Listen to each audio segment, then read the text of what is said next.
Hello, my name is Donovan Bimbridge, and I will break down the Komatsu Construction Company, Project G's globalization. Now, with digging into a case study, there's tons of things that you should be aware of. For one, with me going through the tutorial about how to answer and fully do research through a case study, I've learned the tip of skimming through the first page, which initially gives you a breakdown of what you're looking for. For instance, where's the case study taking place, the time frame, the basically the environment of your whole case study. So that's initially what you get from going through the opening paragraphs of a case study. Now, another thing I learned was that with all the subtitles, when you go through a case study, for instance, the emergence and expansion, and not only that one, the struggles and turmoils, I've learned that if you initially go through all of the subtitles, you get an idea of where your case study is going. So not only was reading these subtitles and getting to know each particular part of the case study, it also said just skim through the paragraphs to see if any words stick out. For example, if I go to entering the 90s, you will see right here, just by me skimming, his introduction in the press signaled that he intended to take bold action. That right there is something that stuck out when you just skim through. So tips like that do help. Now, another thing I did learn was that if you go to the study guide questions, initially you get an idea of what you're looking for. So now with the study guide questions being, for one, the first one was how would Komatsu able to evolve from a $169 million company with a low quality products to become a real challenge for Caterpillar by the early 1980s. How would you evaluate Mr. Kawu's performance? And basically, I would say it's all about his plan, do, check, act, control cycle. Part A of Project A was put in place to make sure that constant progress will be made in regards to policies put in place at all levels of management with Kawu's company. So he had a guideline of what to do and how to stick to it. The next question was, why did the performance deteriorate so rapidly? Excuse me. Why did the performance deteriorate so rapidly in the mid-1980s? What grade would you give Mr. Nogawa term as CEO? Excuse me with the pronunciation of certain words. Nogawa's was resistant to change, and this in turn contributed to the turmoil that the company faced. So I would rate him based off of that probably like a B plus if anything, because he did try, but due to the turmoils, it really wasn't working in his favor. The next question: how appropriately did Mr. Tanaki deal with the problems he inherited? What is your evaluation of his brief tenure as CEO? He did a great job, as he noticed and realized that the foundation is the most important part of structure. So foundation of the business would need to be strengthened before success could be attained. And the next question was, how effectively did Mr. Katada take change?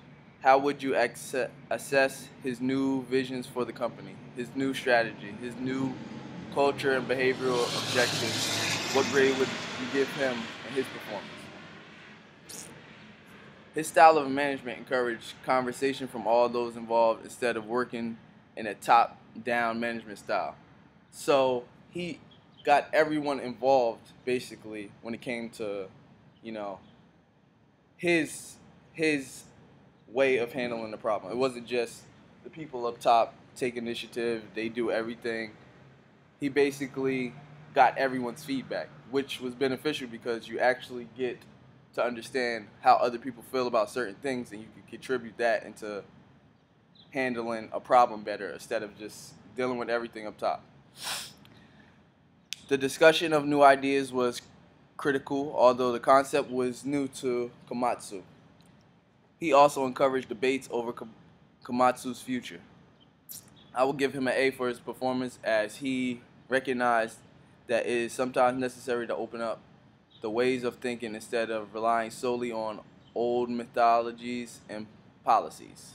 So I would say with him choosing this new route, it actually was beneficial for him. It had him with a more open mind and a way to attack setting a better future for the construction company. Now, other things I noticed throughout this case study, for instance, certain parts that stuck out to me. The Kawu's era in 1964 through 1982, Kawu became president and implemented the Total Quality Control Program in 1961. This program goal was to acquire advanced technologies to put Komatsu in the position to catch up and then surpass Caterpillar's company. The name of his management style was the management by policy, which means that he felt it was necessary for workers to be more familiar and understand company policy in order for them to work to their full potential to reach the company's goals. Now, with that, for instance, with Project A was initiated to rise mid-sized bulldozer quality to that of Caterpillar's. Right there, he took initiative to change the quality of what they had to meet, and not only meet, surpass Caterpillar's level.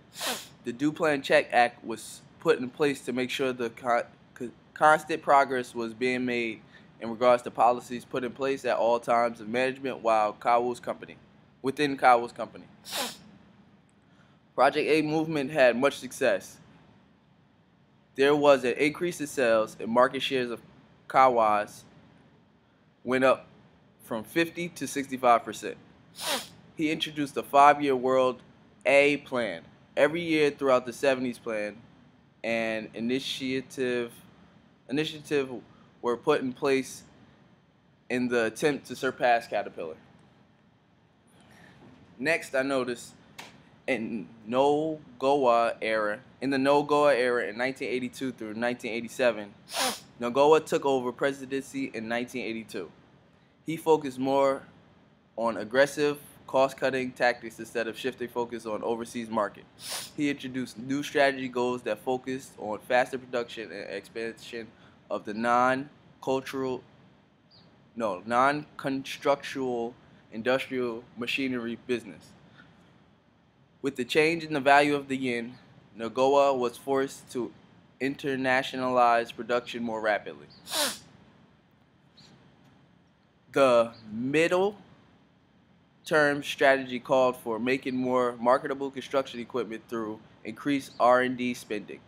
2 overseas plants were established in Tennessee and 1 in Burtley, UK.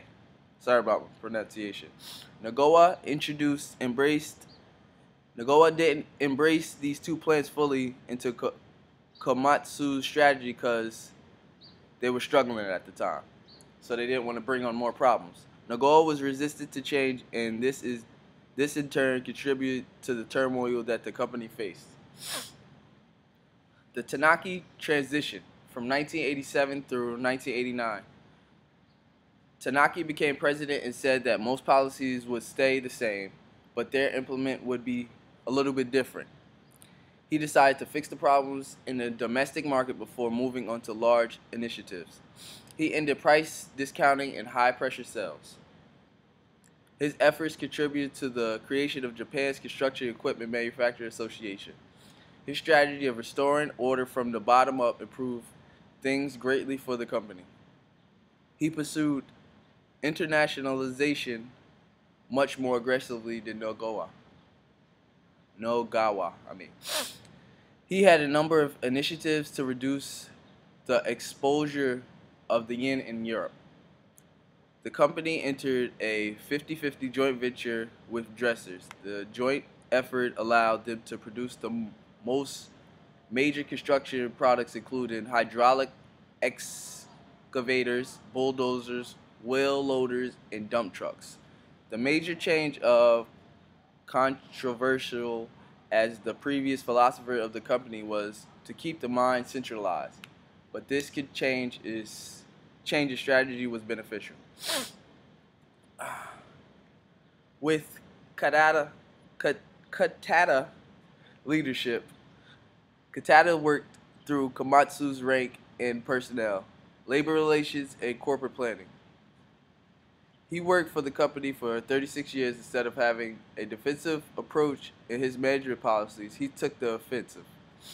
The predicament, the predicament that Komatsu was in when Katata became president was not the best. He was assured of his future and needed construction. He was assured of his future and needs of construction equipment.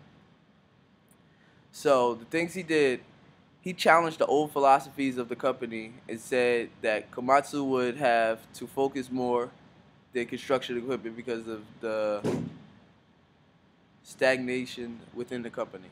Komatsu became a prime example of strategic intent.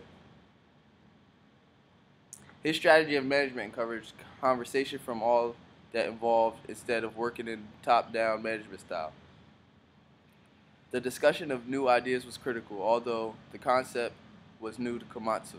He also encouraged the debate over Komatsu's future. Project G was formally adopted as the new slogan. This project was committed to the growth of the company. Extreme importance was placed on the task of globalization. Overseas operation was manufactured over half of Komatsu's total output. Komatsu also needed to branch away from the traditional ways of doing business. For example, he felt as though just doing business the old ways wasn't going to stay or be successful for the company. So that's why he decided to do more things such as venture out to do more production in other places than primarily where he was located and where the initial purpose of the construction company was focused on. So expanding his output by sending to other companies and stuff like that was a great idea for him. Growth targets depended on the ability of leverage the portfolio of assets and resources that already extended within the company. Komatsu was now being referred to as the total technology enterprise.